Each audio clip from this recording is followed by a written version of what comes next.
Hello, everyone, and welcome to the HealthyXSundays podcast, where we bring you the most critical and actionable content in the nutrition and fitness space. Dave from Mind Muscle Pro and I, Kunal Jain, also known as Veg Diet Coach, are your hosts. We are thrilled to introduce today's guest, Alex Leaf. Alex is a leading nutrition researcher, writer, and educator known for his evidence based practical approach to nutrition, fat loss, and metabolic health. He holds a master's in dietetics from Bastyr University and is a certified sports nutritionist. Alex is also a faculty member of the University of Western States, where he teaches in the Human Nutrition and Functional Medicine Master's Program. Beyond academia, Alex has contributed extensively to examine.com, helping distill complex research into actionable insights. He has also conducted pioneering research on overfeeding with Dr. Jose Antonio through the International Society of Sports Nutrition. Alex is the co creator of the Fat Loss Blueprint, a comprehensive program designed to help people achieve sustainable fat loss while maintaining lean mass. Alex's approach goes beyond just calories and weight loss. He emphasizes the importance of factors like sleep, circadian rhythms, resistance training, and gut health. He's passionate about debunking nutrition myths and promoting science backed long term strategies for improving health. Welcome to the Healthy X Sundays podcast, and thanks for making time, Alex. Yeah, thank you for having me. What we want to ask you is India is the diabetes capital of the world, and Yeah. we want to understand your views on type 2 diabetes, the pathogenesis of type 2 diabetes. Yeah. So I guess the best place to start is what makes diabetes manifest? And, fundamentally diabetes is like the apex, the final boss of metabolic dysfunction. And the leading theory behind why we see what we see with diabetes has to do with the liver and the pancreas in what's called the twin cycle hypothesis. And the twin cycle hypothesis basically states that the liver becomes resistant to insulin, usually because of excessive fat accumulation. This causes unregulated gluconeogenesis. So normally insulin shuts off glucose production in the liver. When the liver is insulin resistant, it's not getting that signal. So it is pumping out glucose into the bloodstream when you eat, when you're fasted, all the time. And that's what causes your fasting blood glucose and your post-meal blood glucose to be higher than they would if you were metabolically healthy. Now, your pancreas tries to compensate for this by secreting more insulin. And it works for a short period of time. So you pump out more insulin for the elevated glucose from the liver, and everything keeps in check. But the levels keep rising, and eventually all of that insulin perpetuates the insulin resistance that you have across a variety of tissues. And so now that glucose stays in the bloodstream. It can't be pushed into cells because those cells are now extremely resistant to insulin due to the pancreas's attempt to compensate. So it's when you hit this point right here, that's when you start to see your fasting blood glucose rise significantly, because now the body's compensatory reactions are not having the effect that they should have, because the body is now even more resistant to those signals. Now, this is pretty well accepted. I think everyone largely agrees that this is what causes the diagnostic criteria of type 2 diabetes to manifest. The bigger question is, well, what causes fat to be stored in the liver and the pancreas to begin with? And I personally subscribe to the personal fat threshold theory that was first proposed by Dr. Roy Taylor in 2015, because he has spearheaded a number of human clinical trials that have directly supported this as being a primary driver of fat accumulation in the liver and pancreas. And what this theory states basically is it's completely normal and healthy to store body fat when you eat in an energy surplus. That is how we are evolutionarily designed. We store body fat when we overeat, and then we're able to use that energy when we are under eating or fasting. Now, if you're chronically overeating, then you're just going to continue to store more and more body fat. But everyone kind of has their own personal limit on how much body fat they can store before metabolic problems start to happen. Because if you can store energy in your fat tissue, then it's safe. You know, it's not going to do any harm, any damage while it's in there. It's when you reach kind of maximum capacity and that problems start to occur. Kind of like, you know, you can fill a balloon with air as much as you want and let that balloon expand and deflate. And that's totally fine. That's normal. But if you keep filling it with air, at some point, it'll pop and then the balloon's dead. That same concept happens with fat cells. So what do the fat cells do to prevent this from happening? They shut off their ability to take in more energy. And we have data showing that if you just cram a bunch of fat into fat cells, it, even in the absence of hypoxia, even in the absence of inflammation, those fat cells will become extremely insulin resistant just by virtue of having a lot of fat inside of them, because it's a survival mechanism. Your cells are not stupid. They're going to say, hey, if I keep getting any bigger, I'm going to pop. So I need to stop taking in energy. Now, this threshold's different for everyone. It's influenced heavily by genetics. There's environmental influences. There's lifestyle influences. Even diet, I'm sure, can impact it. So it's not something that's static. I would argue it's something that's kind of moving, even if only a little, based on everything that's going on. But that being said, the threshold does exist, or it appears to.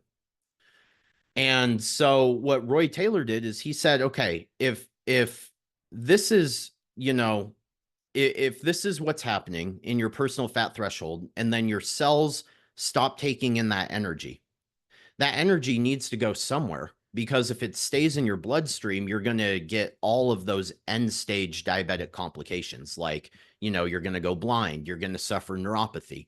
Like, just having a bunch of glucose and fat in your bloodstream is highly toxic.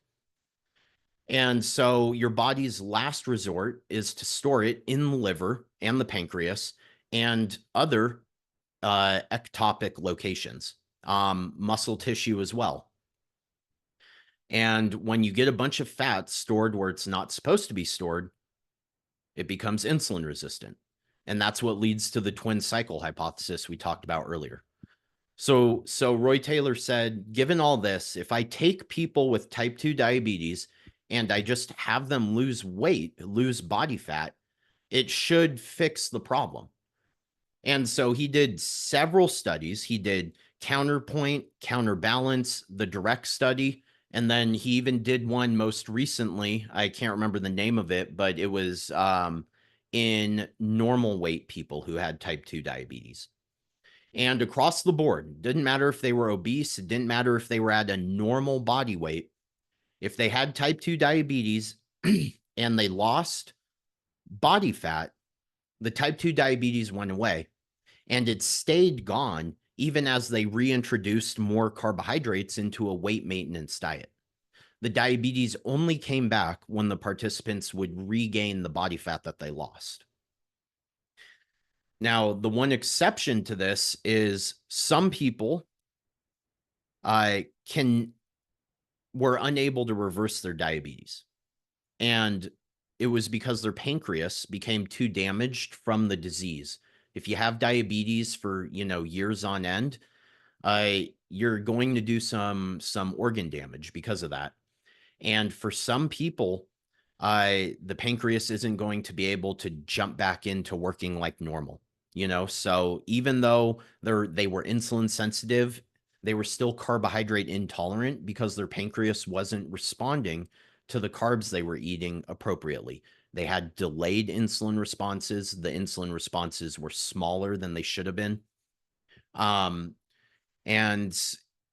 so, there is a subset of people where they aren't going, despite having good metabolic health, they would still have diabetes if they eat, for example, a high carb diet, because their pancreas is literally damaged and it can't do its job.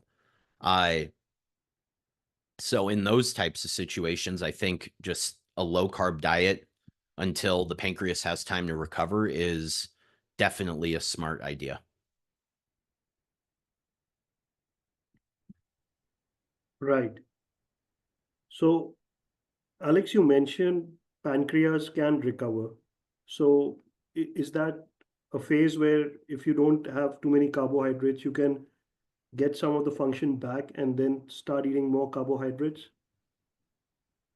So we don't have a lot of data looking at pancreatic regeneration. The data we do have in animals and very, very limited data in humans suggests that if you increase rates of autophagy in the pancreas through things like intermittent fasting, it can accelerate the pancreas's ability to heal itself. The time frame needed for your pancreas to go from, damage to return to normal function to totally healthy is unknown. But theoretically, if you maintain your weight loss, you incorporate periods of fasting, you limit carbohydrates so that your pancreas, kind of gets a break since it's already damaged and crippled. It's like you don't want to walk on a broken ankle, right? It should have it regenerate, but how long you need to do that before things return to normal remains unknown. Right. And it could be the case too that for some people the damage is too severe, where self-healing mechanisms just won't cut it, and we need to wait for technology to kind of catch up and be able to fix those issues. Right. Right. So, one of the questions, or the question on people's mind at this point, will be what kind of a diet is the way to go? Is it a low carb diet? Is it a low fat diet? Is there a name you can give to it? So I'm pretty neutral on this one. The what needs to happen is losing body fat, and the more body fat you lose, the better your chances of reversing diabetes. So I don't really care what diet you follow to do that. Doesn't matter. There have been labs outside of Roy Taylor's that have found the same reversal of diabetes with dieting, using much less extreme dieting approaches. Research is expensive, so Roy Taylor said, we're going to need to diet you down in 8 weeks. We're going to put you on an 800 calorie per day liquid diet. We're just going to make it quick so that we can see what happens. And it works. Other researchers have done it more normally with, giving people actual food. They're eating 1,400 to 1,600 calories per day. Same results. As long as they lose the body fat, same outcome. So I don't think there is an ideal diet. I think the ideal diet is whatever somebody can sustainably eat in an energy deficit. And that's going to vary from person to person. Some people might do really good with a ketogenic diet. Some people might do better with a vegetarian or a higher carb diet. It's just going to come down to personal preference. Right. Now, that being said, what I will say is that I do think that for someone who has type 2 diabetes, a low carbohydrate diet is probably the healthiest diet they could do while they lose the body fat. And I say that because, you know, if someone were to jump into a big deficit, eating a bunch of carbs, then that deficit would override everything and all of their health metrics would improve. But for a lot of people, it takes time to get things figured out and to start making progress. And so during that time, you're having elevated blood glucose and blood lipid levels from the diabetes. That's doing damage to your body. And so going on a low carb diet can help reduce those signs of diabetes while you get things figured out to address the underlying pathology. Reducing your carb intake will not cure you of type 2 diabetes because, you know, you need to lose body fat to do that. And it can certainly be a tool to losing body fat. But what it will do is kind of artificially lower your blood glucose levels, because even though your liver is pumping out glucose unregulated through gluconeogenesis, if you stop eating carbs, then that's a huge amount of glucose that would be in your bloodstream that you're now taking out of your bloodstream.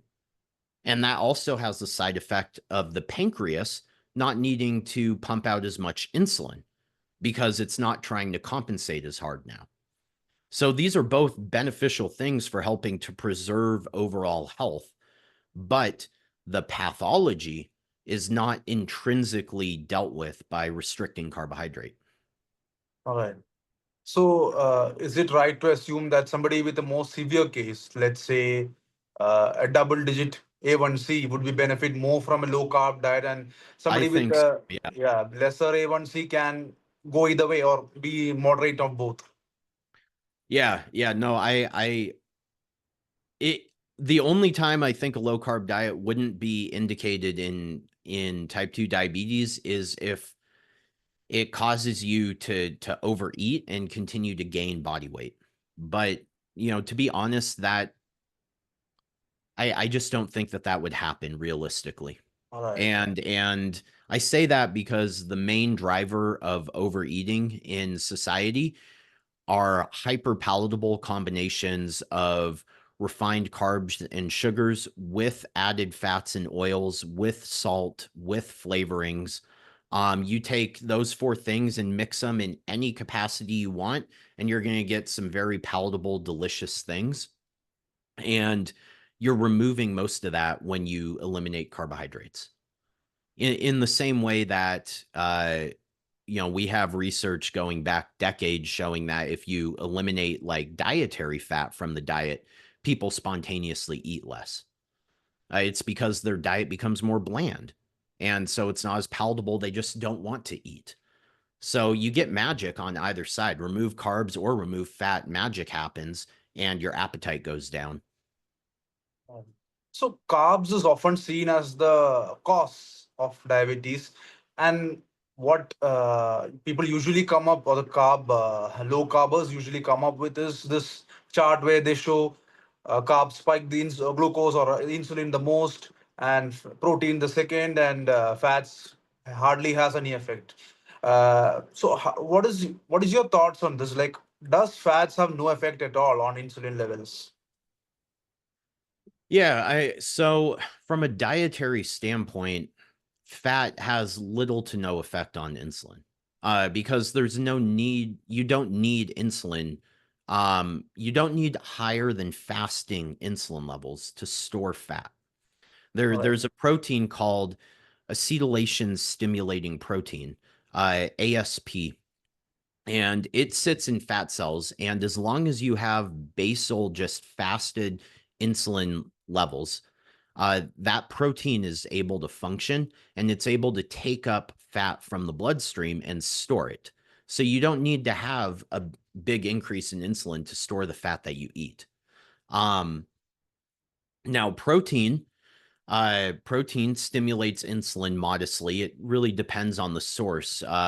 Whey protein stimulates insulin similar to sugar, whereas something like a cut of meat will, you know, modestly raise it. And that's just a response to two things. One is the amino acids stimulate glucagon from the pancreas, and glucagon leads to elevated glucose output by the liver. And so then insulin levels rise a little bit to push that away so you don't have that elevation. And the other thing is that insulin is permissive of muscle protein synthesis. So amino acids stimulate protein synthetic responses, and insulin is kind of like helps it along a little bit. And so there's an advantage to that. And then with carbs, carbs are the primary trigger of insulin, and they get shuttled away when the insulin levels rise. But I wanted to, well, two things. So first, the rise in insulin doesn't matter. People, like you were saying, they get focused. Well, carbs stimulate insulin the most. That's going to cause you to store body fat. No, it's not that simple. And in fact, in overfeeding studies, which I did a systematic review of the literature on this back in like 2017 or so. But when you look at overfeeding research, you gain more body fat in the short term when you overeat fat than you do when you overeat carbs, to the extent that and this is short term. So everything evens out in the long term, and your fat gain is directly related to how much energy you overate, like chronically in the long term. But in the short term, when you eat a ton of carbs, your body's not going to just take all of those and store it as body fat. Instead, what it's going to do is it's going to supersaturate your glycogen stores in your muscle and your liver. And then it's going to burn the carbs off as energy. You're going to lose 20% of that energy as heat because it's, not an efficient metabolic process. And so, when you overeat carbs, unless you're overeating carbs with a bunch of fat simultaneously, you're not really going to store any body fat over the first 1 to 2 days. Now, if you're eating a bunch of fat with it, all of that fat is going to be stored while your body burns off the carbohydrates, because it's very easy for your body to store fat from the diet. It doesn't take any effort. It doesn't require meaningful amounts of insulin. It just happens innately. So the insulin rise doesn't matter. And having an insulin response to eating is perfectly normal. It's physiologically normal. It's nothing to be feared. Now you can look at, and it's the same with blood glucose. Blood glucose rises after you eat. Yeah. Just like how blood fat levels rise after you eat fat, and blood amino acid levels rise after you eat protein. Like, that's normal. Of course it's going to rise. That's not an issue unless you're dealing with a pathology like type 2 diabetes. But I wanted to circle back to something you said too about how people think carbs cause diabetes. And I really want to hammer this point home, because this is one of the biggest misconceptions that is out there.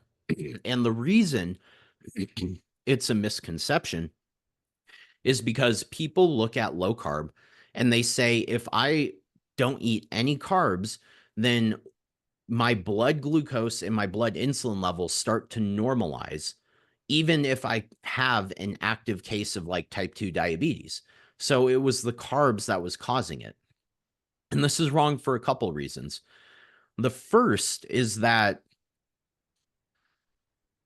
there are countless people around the world that are eating carbs who do not have diabetes. If carbs cause diabetes, then everyone who ate carbs would have diabetes, and we aren't seeing that.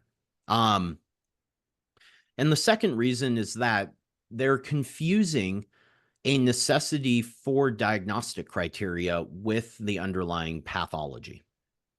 So I like to use celiac disease as an example. In celiac disease, the underlying pathology is an autoimmune attack against your intestinal cells. And that pathology is stimulated by eating gluten. Now, if you remove the gluten from your diet, the pathology disappears to the extent that they can't even diagnose celiac disease. If you're going in for a test of celiac disease, they require that you eat gluten for 1 to 2 weeks before the test because it's necessary to make that pathology appear. But if you're not eating any gluten, then you're not having the signs of celiac disease. That doesn't mean you don't have celiac disease. You do. It's just you removed something that is required for our own diagnostic criteria. In the same way, our diagnostic criteria for type 2 diabetes is literally based on blood glucose responses in people eating carbohydrates. So it's like if they stop eating carbohydrates, then they aren't in the population that we developed our diagnostic criteria for. So of course they're not going to meet the diagnostic criteria. Doesn't mean that the underlying pathology just magically disappears. It's just like with celiac disease.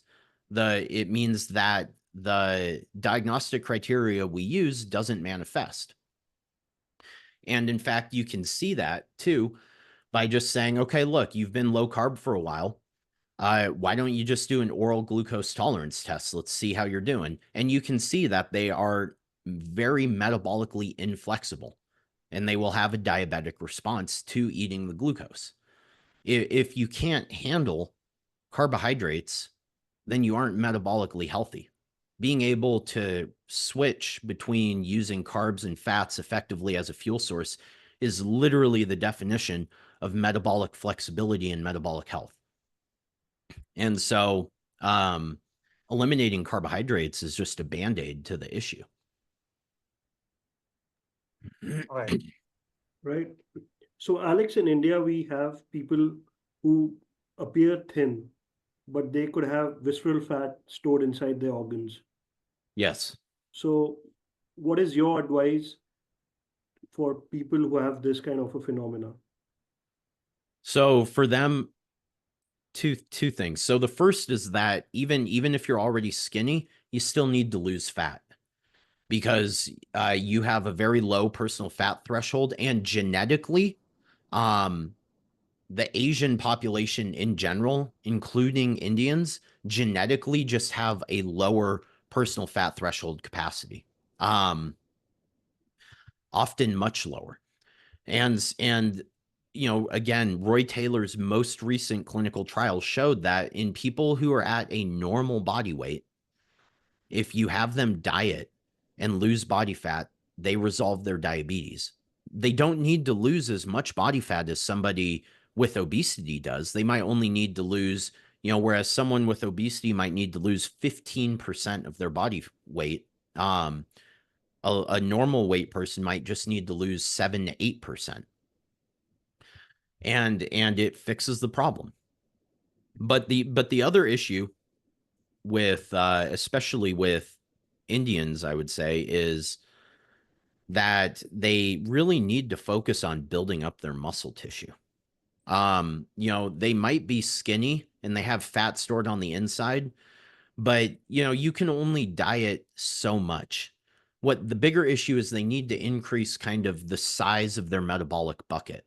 So if you have more muscle tissue on your body, you have a greater metabolic sink for incoming energy and especially glucose. Muscle tissue takes up 85% of the glucose after you eat. So it will cause less spillover of the energy into fat tissue. So if you have more muscle, your body can store energy in it and it won't need to store it in fat tissue, which means that you can now eat more and even gain more weight without running into your personal fat threshold because you're now partitioning more of that energy to muscle tissue. And really everyone should be engaging in resistance training and trying to build up as much healthy lean mass as they can. But this is especially the case for people with low levels of lean mass to begin with. Right, Alex. And there's something about having fats and carbohydrates together, as you mentioned earlier, that fat storage increases if you combine carbohydrates and fats. Mm-hmm. So it's interesting because a lot of food options in India could have that combination as well. Oh And yeah. what is the mechanism? Even if it is not refined carbohydrates, it could be healthy carbohydrates, but still it can be eaten with a lot of fat in India. So what is the mechanism behind this and how to avoid getting into this trap? Well, there's two parts here. So one of them has to relate to the biochemistry. And the biochemistry comes down to the Randall cycle, which is basically states that uh, glucose and fatty acids compete for use of cellular energy production.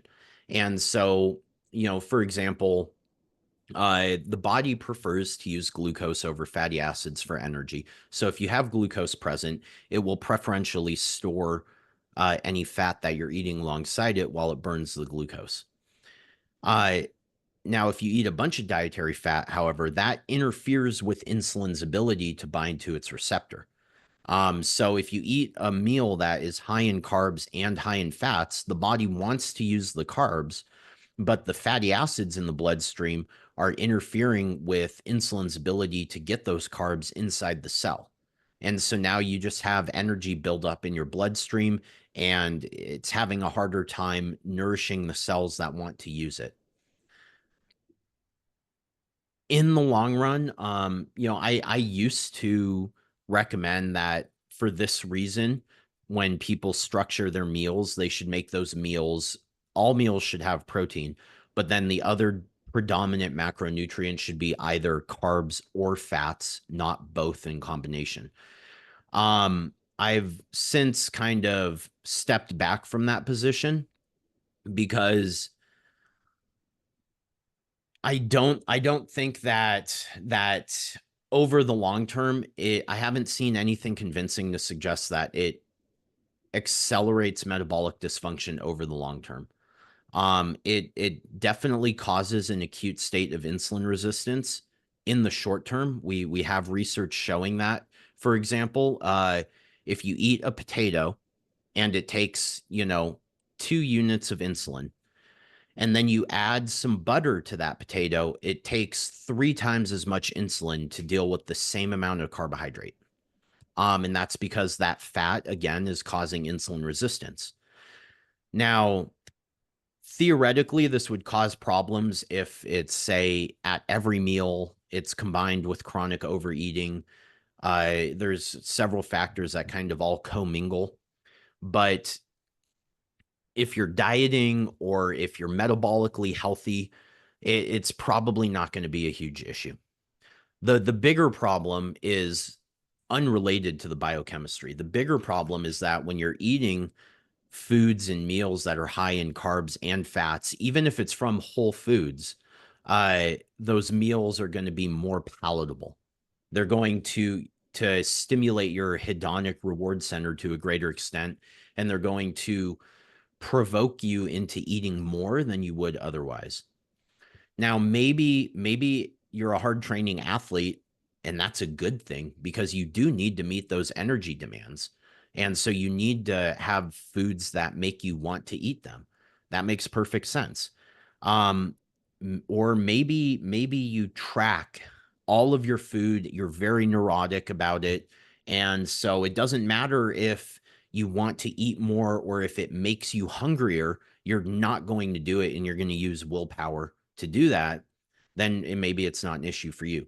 But for most people existing in their daily lives, and this is a fundamental issue here in America, and I'm sure it is in India as well, these people aren't paying attention to any of that. So if they're just going to passively overeat more and more and more when they have these food combinations, and this is going to lead to fat gain over time and eventually, metabolic problems. Right. And yeah, just one question. How can someone determine their fat threshold and stay below it? If they don't have metabolic dysfunction, they're below it. So again, it's kind of a moving target, and it's not something where we currently have the tools to be able to measure you as a person and be like, this is where your personal fat threshold is currently. We just don't have the tools to do that. The only thing that we can do is we can say, okay, look, do you have metabolic problems? Yes. Okay. Lose some body fat and see if you still have them. If you do, lose more body fat, because at some point your biomarkers, your fasting glucose, your insulin levels, even your blood lipids, your post-meal blood glucose levels, all of those should be normalized in the normal range. And until they are, you're above your personal fat threshold. All right. So speaking about the Indian context, I think the distribution of macros on an average will be like 65% or plus of carbs, 20 around 20 of fats, and 11 or 12 of protein, right? And we have the highest instances of diabetes and fatty liver. Liver, in fact, 1 in 3 adults have fatty liver. So and the problem with this is, if we go the low carb way, which which we suggest as a good way to deal with diabetes, the problem is that this takes away a lot of our common food, right? Somebody going from Yeah. 65% carbs to less than, say, 15 or 20% carbs is not practical either. So Yeah. what are some solutions you can think of for the Indians? So in that context, I would say that I would forget about the carbs. I would try to maybe lower carbs a bit and significantly increase protein. I don't know if that's practical for many people. My assumption is that protein tends to be more expensive than maybe some other common high carbohydrate foods. But that would be my number one recommendation, would be, why don't you try and drop those carbs and increase your protein to 25 or 30% of your energy intake. That alone is going to not only support building lean muscle tissue, but it's also going to increase your metabolic rate through the thermic effect of protein. And it's going to help reduce your appetite so that you don't eat as much. And it might help you passively undereat and, lose body fat, which is required for resolving the fatty liver and the metabolic health problems. So definitely, doubling dietary protein, being more active, and specifically making an effort to engage in some form of structured resistance training, even if that means just using your own body weight. There's plenty of people out there with amazing physiques that are purely calisthenic, where they only use body weight exercises.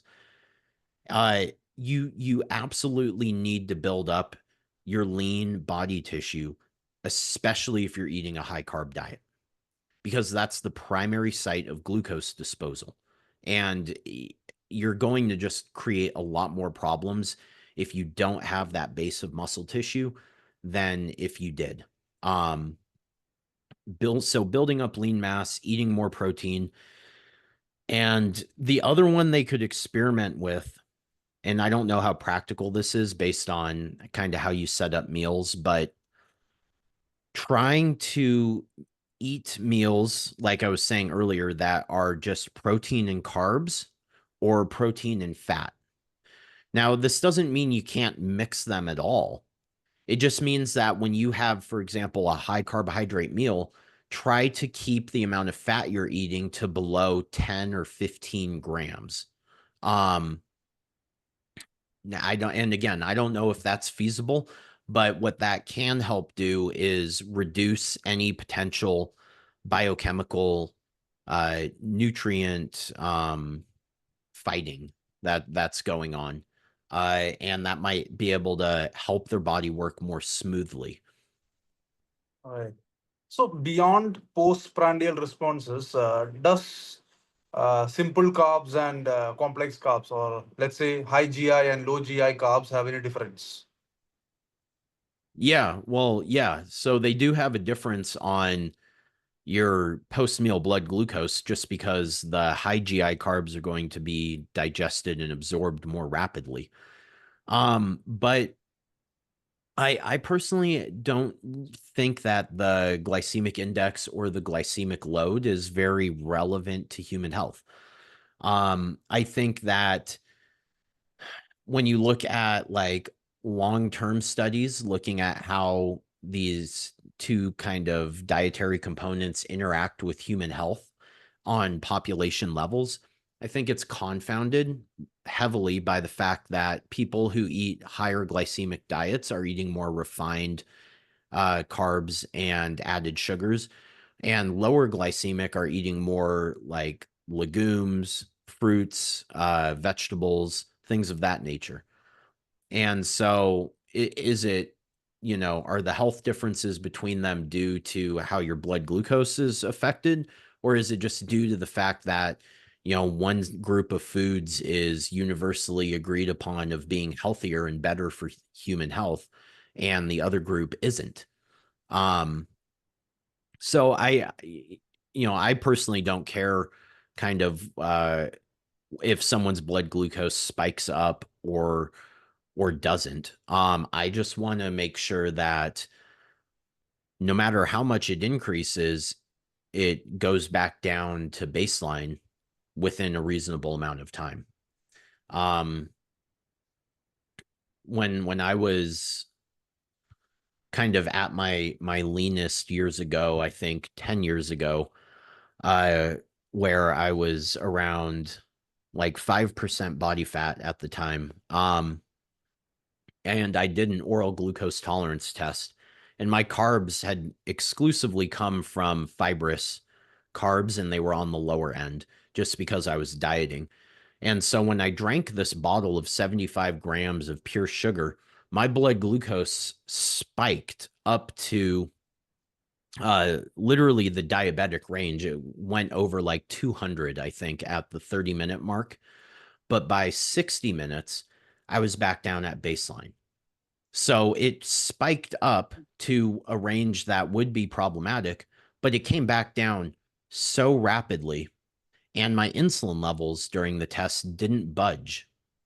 And so what this, tells me, for example, is at that time, I was so insulin sensitive across my muscle tissue because I was so lean and I was dieting that this glucose flooded my bloodstream. My muscles just sucked it up without a second thought, to the extent that my pancreas didn't even get the signal to release insulin. So that is very metabolically flexible and healthy, but you get a huge spike in glucose. And that's why I don't care about spikes. I just want to see what happens. So if you spike up high, but everything returns to normal quickly, no problem. If you spike up high and you stay elevated for, 2+ hours, that's problematic. If you spike up high and your insulin levels spike up really high, that's problematic. Right. So we spoke about complex carb and simple carbs. So on the same line, are there any differences between saturated and unsaturated, polysaturated, unsaturated, PUFAs, when it comes to metabolic health? Like, is one more fattening than the other? So on the whole, I would say that from a fattening perspective, they're pretty equivalent. There is some data showing that saturated fats increase liver fat accumulation more than unsaturated fats. But the effect is like very marginal. And it's not like it's, giving one group fatty liver and avoiding that in the other group. It's like both people have normal levels of liver fat. Saturated fats increase liver fat, by like 0.2%, but they're still well within the range of normal. So from a practical standpoint, I don't think it matters. Now, from a general health standpoint, there is a lot of controversy around seed oils, which are the primary oil used in India, I think, versus, more kind of like animal-based oils or less refined oils. And we use more of palm oils, by the way. oh, you do? Okay. So palm oil is mostly saturated fat, I think. Would you say so? India uses mostly palm oil. What would be the second most common oil? Uh, we use palm oil, sunflower oil. Okay. We use a little bit of, obviously, we use a lot of ghee, a bit of butter. Okay. Okay. Yeah. So, I mean, on the whole, I don't think that your oil choices are terrible. And they probably aren't significantly interacting with the metabolic dysfunction that's occurring at a population level. I don't really want to get into the debate around seed oils in general because it's very complex. And I've seen a lot of good data kind of on both sides. But the biggest thing to keep in mind with the saturated fat is that saturated fat causes more insulin resistance than unsaturated fats. And so if you combine saturated fat, like for example, a buttered potato, if you use butter on a potato, you're going to get more insulin resistance than if you use olive oil. And this has been studied clinically in humans. So if people are eating foods that are very high in carbohydrates, and then they're combining that with a bunch of saturated fat from palm oil or ghee or whatever, then they're going to be experiencing more transient metabolic dysfunction than if they were to remove the fat or even switch to a unsaturated fat. Now, again, in the long term, is this problematic? I don't know. That research hasn't been done. But just at a kind of mechanistic level, that's what's happening. Right. So how does stress play into all this, right? Like, does stress make you more prone to store visceral fat more than subcutaneous fat? That's a good question, and I'm not entirely sure of the answer to that. What I do know is that stress does a couple things. So for one, stress makes a lot of people want to eat more as a way of helping to dampen the stress response that they're experiencing. Because when you eat and when you, for example, stimulate insulin levels, it helps suppress cortisol production, and it can just overall help blunt the feeling of being stressed. So a lot of people overeat when they're stressed, even if unintentionally, and that's a big problem. But also, the stress hormones have some interesting effects on muscle tissue and fat tissue, where they inhibit your body's ability to build new muscle tissue, and they accelerate the breakdown of muscle tissue you already have, which is the opposite of what we want. And at the same time, it partitions more energy towards body fat storage. Now, does this end up as visceral fat more often than, say, subcutaneous? I don't know the answer to that.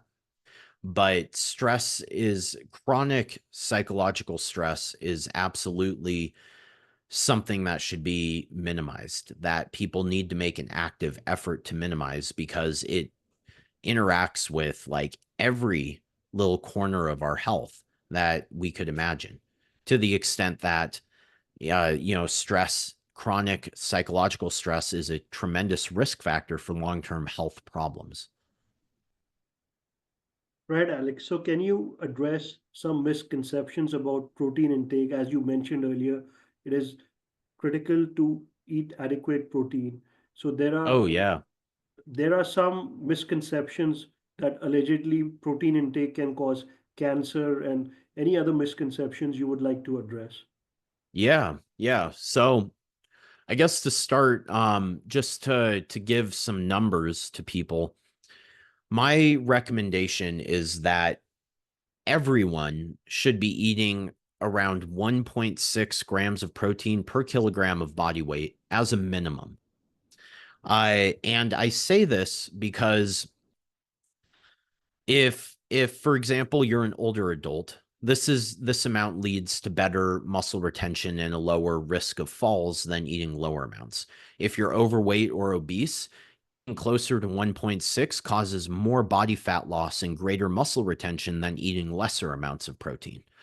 And if you're a normal weight resistance training person trying to get healthier, 1.6 is uh, the threshold to maximize muscle protein synthesis for half of all people.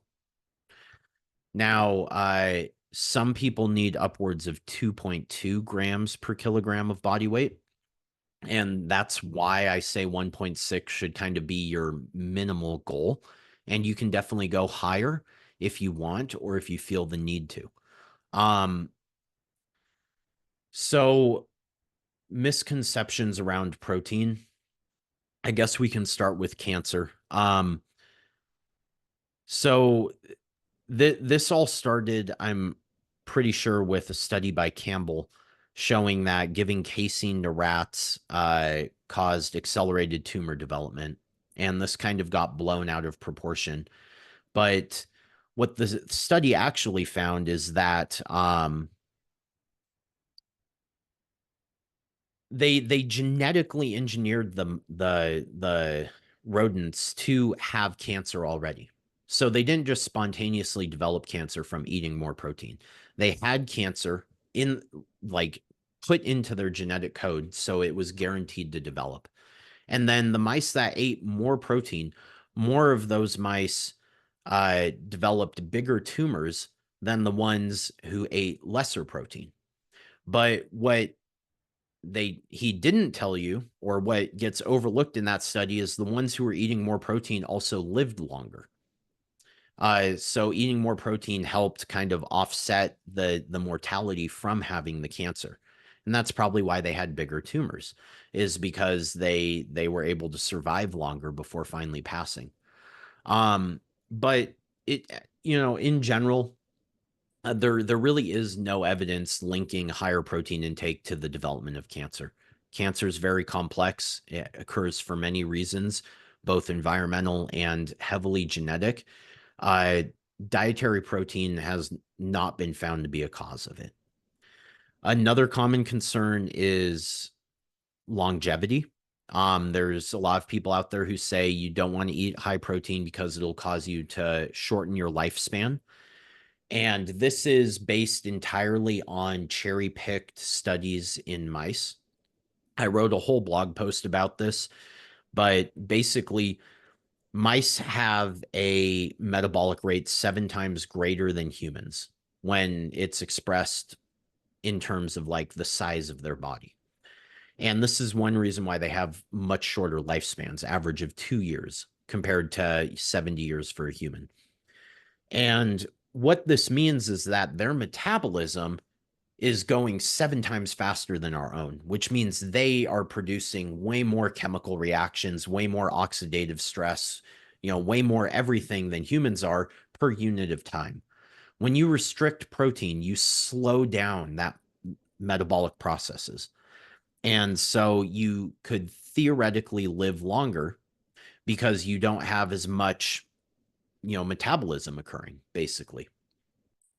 The issue here, though, is that one, this doesn't translate to long-lived species like humans or elephants or turtles or whatever, because they have much more stable metabolisms.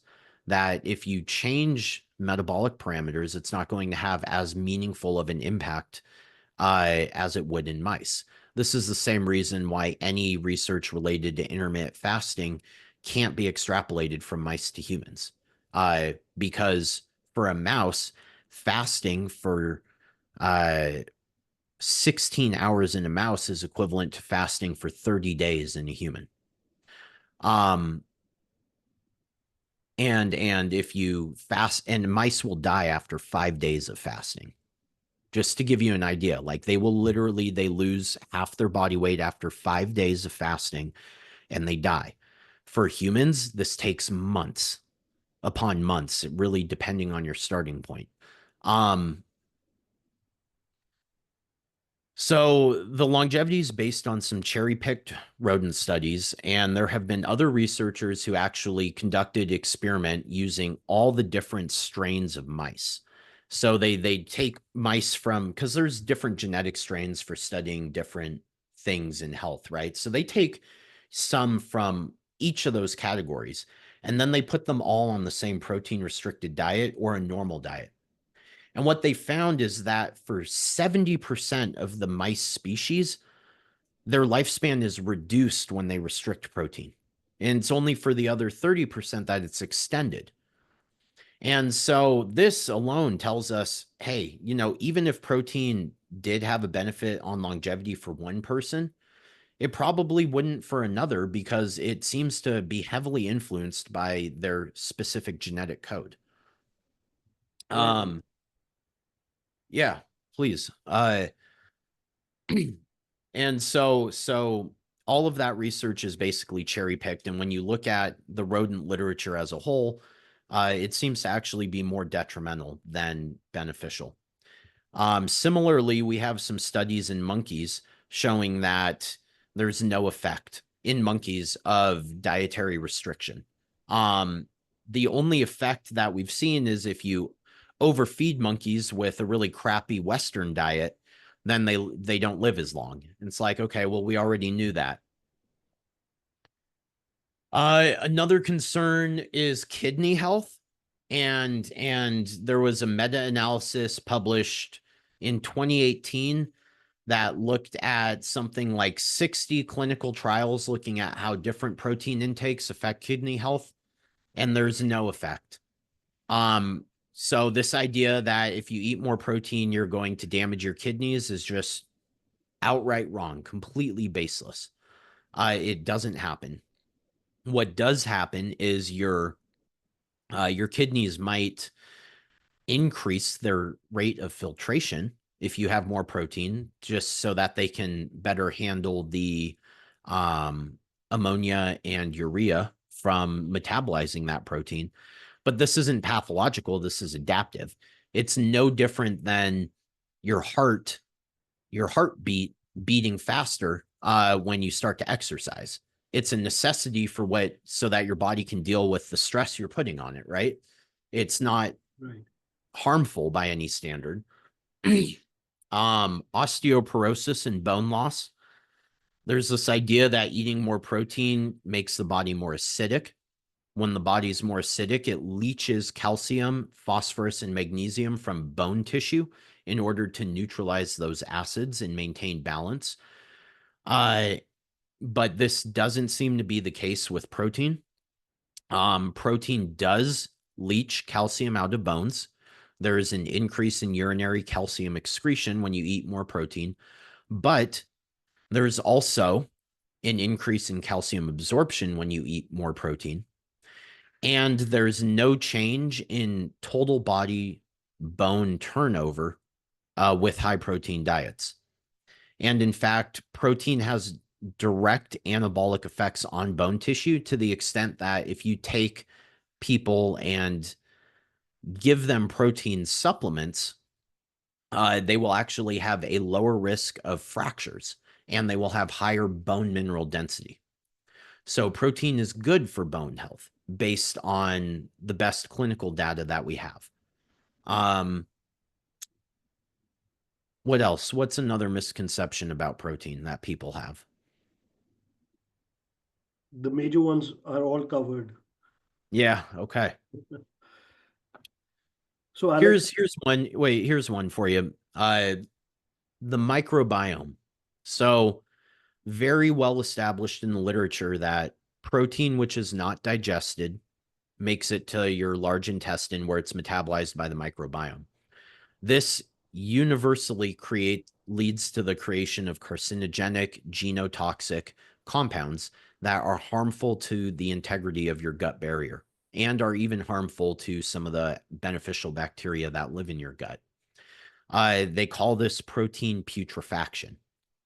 And so eating low fiber diets with high protein diets is more likely to cause long-term gut health issues because of these processes. And so my recommendation is always, if you're eating a higher protein diet, you need to make sure you're eating more fiber to help compensate for the increased amount of protein fermentation that's going to take place. So long as you're eating adequate fiber, there hasn't been anything that suggests that the increased level of protein is harmful to the gut. However, when you take people and you remove the fiber, then you start to see lots of detrimental things happen to gut health. And these problems become amplified if you then increase their protein intake. Right. So you briefly touched upon cherry picking of studies. So I want to expand on that. Like, how does an average person like look out for good studies, or forget studies, nutrition trends, because there are so many, right? You find something is good today and you find that is absolutely harmful health for health the next day. And how do an average person figure this out? Because there's so many conflict of interest without taking names involved and all that stuff. So how do we figure that out? That's actually a really hard question to answer. Because fundamentally, like I could speak for myself, right? But there needs to be some baseline level of knowledge about the scientific method, about understanding, research methods and reporting. There just kind of needs to be this background knowledge that comes with having expertise in a field, or being very enthusiastic about it, that gives you the ability to look at a claim someone's making, see if the evidence they have supports that claim, and then take a look at other evidence and see how it fits into the big picture. And most people don't have that ability, and most people don't desire to develop that ability. And so fundamentally, they're in a position where they simply cannot reliably evaluate research claims that are being made by other people, which sucks, because now they're put into a position where they just need to trust what someone else is saying, because they don't have the ability to evaluate or critique the claims that maybe an expert is making. So they just have to trust it. And that's a really crappy position to be in. And if you're in that position, I would say that there's two things you could do. And the first would be to try and develop your own ability to read, locate, and interpret scientific literature so that you can come to your own conclusions. But the other option for most people is to look at the history that a person has around certain topics. And, especially on platforms like X, where you get lots of engagement, you're going to have people that are able to come in and explain why someone's view is either correct or incorrect. You're going to have, and a couple of my more recent posts have done this. You're going to have people who point out that someone operates through fallacious logic and using double standards in evaluating evidence. For example, maybe they'll promote an observational study that supports their bias, but then when someone shares an observational study that goes against it, they just disregard it because it's observational. And so when you're looking at people and you're in a position where you're forced to trust what they're saying because you can't evaluate it themselves, what you can do is at least see what other people are saying and see if that person has any fundamental issues with their logic or their biases. Because that should be pretty easy to see. Like, hey, does this person say that they're wrong? Does this person ever respond to critiques of their position? Is this person using double standards or, silly logic to try and defend something that others have pointed out doesn't make sense? And if the person, if all of those things apply to somebody, then you're in a position to at least say, I probably can't take what they say I can't take their word for it. Because they have a history of being incredibly biased. They have a history of using faulty logic. They have a history of cherry picking. They have a history of not addressing critiques of their ideas. They don't change their mind when presented with contradictory evidence. This person's probably not a reliable source of information. All right. So another question from me is, are there any advancements or anything that coming up, any new research coming up in the field of nutrition that's really excites you? Oh man, I honestly have no idea. So I love nutrition. I write about it all the time. But from a research standpoint, I've kind of shifted my focus away from nutrition for the moment. I've been writing heavily about optimizing longevity and health span through building up cellular resilience with the use of interventions. So this is, for example, using things like plant phytochemicals or forms of intermittent fasting on the nutrition side, but then also things like creative learning, willpower exercises, managing dopamine levels, heat exposure, cold exposure, hypoxic exposure, using these more kind of lifestyle interventions to bolster cellular resilience and help delay the onset of age-related diseases. So in the nutrition field specifically, still very interesting to me, but I have no idea what kind of research is going to be coming out. But anytime I come across an interesting study, I'll definitely share it. All right. So one final question from us. What can you share some practical tips for maintaining good metabolic health for our audience? Oh, it's so simple. Yeah. The fundamentals of good metabolic health come down to two things: body composition and physical activity. It's that simple. Maintain a good body composition, which means have at least some level of lean body tissue and muscle mass that is healthy, functional, and comes about through being regularly active. And then have, healthy levels of body fat.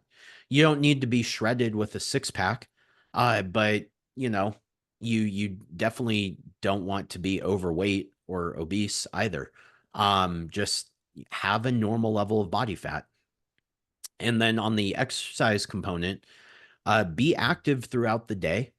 Our bodies are designed to be engaged in low-level physical activity throughout the day. This isn't any form of dedicated exercise. It just means standing more instead of sitting, going for walks, doing stretching when you're forced to just be standing in a certain position. Just move your body more.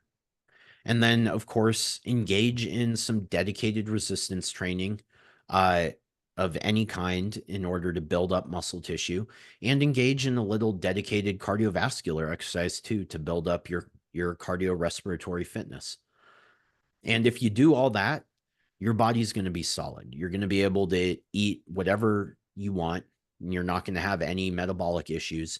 Your blood glucose is going to be perfectly healthy. Your insulin responses will be totally normal. And you definitely won't have fatty liver. So yeah, find out where you're at currently, and then start to make improvements from there.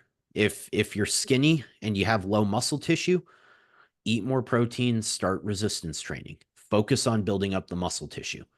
If you're obese and you have, body fat, start doing more low-level activity to increase your burn and start eating less so that you can lose that body fat.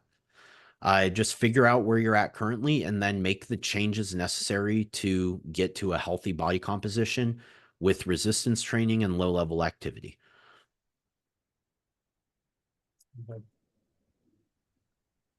Yeah. So, Alex, I think this has been a wonderful session, and the amount of insights we have gained are truly valuable and very actionable and practical. So, we want to thank you for your time to come and talk to us about metabolic health, type 2 diabetes, and so many other things. And we love to have you back again for the current work which you're doing on longevity, etc. So, Yeah. definitely, we want to thank you again. Yeah. Well, thank you for having me, and I would be more than happy to come back on. All right. Take care then. Thank you, Alex. Yes. Thank you both so much.